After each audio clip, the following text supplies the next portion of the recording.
চিতাবাঘ আক্রমণ আতঙ্কে নীলফামারীর দলপাড়া গ্রামের মানুষ। মুরগির খামারে দেয়া বৈদ্যুতিক ফাঁদে মারা গেছে একটি চিতাবাঘ। পাশের ভুট্টা খেতে পালিয়ে গেছে আরও একটি। এখন বাঘটি ধরা না পড়া পর্যন্ত স্থানীয়দের সাবধানে থাকার পরামর্শ দিয়েছে বন বিভাগ। রায়হান সবুক্তগিনের রিপোর্ট। নীলফামারী সদরের দোলাপাড়া গ্রামের ওয়ালিয়ার রহমানের এই খামারে বন্যপ্রাণীর আক্রমণে প্রতিদিনই মারা যাচ্ছিল 10 থেকে 15টি মুরগি। মুরগি রক্ষায় খামারে পেতে রাখেন বৈদ্যুতিক ফাঁদ। শুক্রবার রাতে সেই ফাঁদে পড়ে মারা গেছে একটি চিতাবাঘ। এ সময় পাশের ভুট্টা খেতে পালিয়ে যায় আরও একটি বাঘ। মোটামুটি 60-70 হাজার টাকার মুরগি আমার মারা গেছে।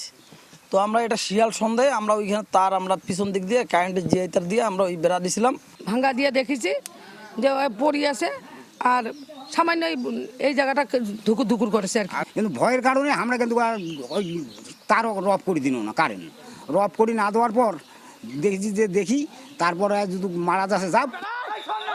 মৃত চিতাবাঘটি উদ্ধার করা হয়েছে, তবে জীবিত বাঘটির আক্রমণের শঙ্কায় স্থানীয়রা।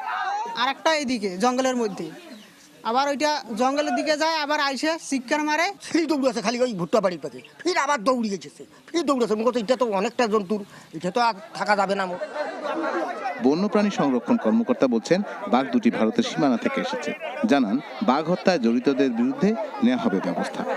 এটা এক ধরনের হত্যাই বলা যায়, কারণ বন্যপ্রাণী আইনে 37 ধারায় এইটা দণ্ডনীয় অপরাধ।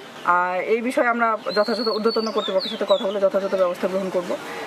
লুকিয়ে থাকা বাঘটি ধরা না পড়া পর্যন্ত এলাকাবাসীকে নিরাপদে চলাফেরার পরামর্শ দিয়েছে বন বিভাগ। রায়হান সবুক্তগিন, চ্যানেল 24, নীলফামারী।